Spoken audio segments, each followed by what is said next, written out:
believe Muhammad flew to heaven on a winged horse. That's an anti-scientific belief. And that could be wrong. But Well, it is wrong. But that doesn't change. That doesn't change. How do you know it's wrong? Oh, come on. You're a man of the 21st century. No, I'm just asking. It comes back to my original question. The rational position is the agnostic. The rational position is the agnostic position. Why up there? What, the rational position. I didn't say up there. I didn't pick a place. Okay, you well, picked a place. why would a winged horse be the way to get to heaven if it's not up there? I asked a question about. You asked about proof. I'm all for saying I can't prove it, but can you prove he didn't do it? I mean, this is the end-old debate. He didn't fly to heaven on a winged horse? I'm just asking on your. Hello, I'm Tommy, your friendly neighborhood atheist, and I get told over and over that agnostic is a more honest position to have when it comes to God. Now, agnostic is fine and dandy. I'm agnostic about many things. I considered myself agnostic for most of my life, I guess, because I wanted to believe in God, but just really couldn't embrace the idea of a God because it never made sense. From childhood, I never could really believe. Even Santa Claus, do kids really believe there's Santa Claus? I mean, are they really that gullible? I guess they are, which is why they teach them about God, because they're that gullible to believe anything they're told. But I've said before, and I'll say it again, that when I gave up on the idea of Santa Claus, I gave up on the idea of God. Now, when it comes to agnosticism, sure, you can say it is a more honest position. But the reason why I say that I am an atheist, that I do not think that there is a God, the only reason why I say I'm an atheist is because there are people who believe there is a literal God, who believe there is a God, who think there is a literal God. That's the only reason why I am an atheist.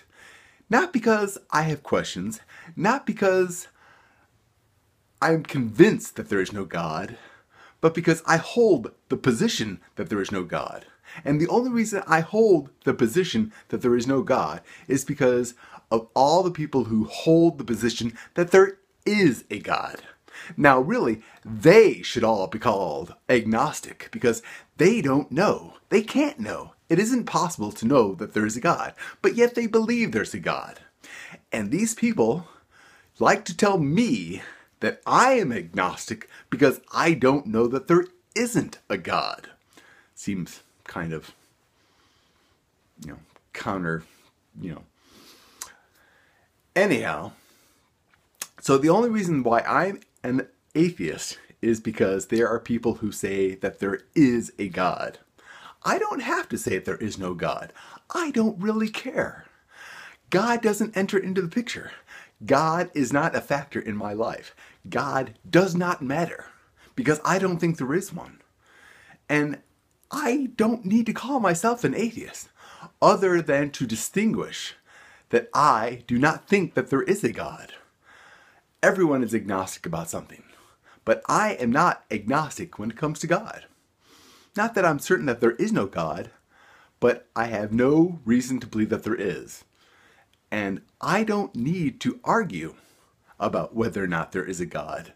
I just accept that there is no God, much like so many accept that there is a God. The only difference is they accept there is a God because they have been told there is a God. I accept that there is no God because I've looked into it. I've looked into religion. I've searched for God. I have searched for the origins of why people believe that there is a God. I've actually considered the question of God, and I have determined that God is made up. God is a creation of man, and that is why I'm an atheist. If there was no one who was convinced that there was a God, I would not be an atheist. Well, I'd still be an atheist, but I wouldn't call myself an atheist. I'd be one of those people who was not questioning it because I've accepted that there is no God. And I've also used the argument of Bigfoot. People generally don't think there is a Bigfoot.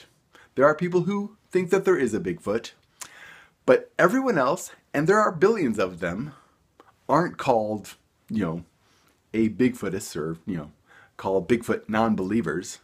They accept that there is no Bigfoot. Now, if God were treated with the same credibility as Bigfoot, and Bigfoot, you know, people think, here's evidence of Bigfoot, got footprints, got hair, got stuff, here's evidence of Bigfoot. So that's already more evidence than there is for a God. But people don't argue with you when you say you don't believe in Bigfoot. So if God were given the same credibility as Bigfoot, and really that's all the credibility God deserves, actually less because we have evidence of Bigfoot, supposedly, I would not be an atheist. I would be just another one of those people who just didn't really think the question was worth asking, thinking that the question was silly, that there was no point to the question. I just accept that there isn't, because there's no evidence for it. I'm an atheist because people believe that there is. And people believe that there is for no good reason, other than they've been told. I'm not agnostic when it comes to God. Being agnostic is not a more honest position when it comes to God. Unless, of course, everyone who believes there is a God also says that they are agnostic. Because you can't know, and you can't argue that someone's agnostic who says that they don't believe, when people who say they do believe don't call themselves agnostic. So if you're going to use the agnostic argument, better use it on your own damn self.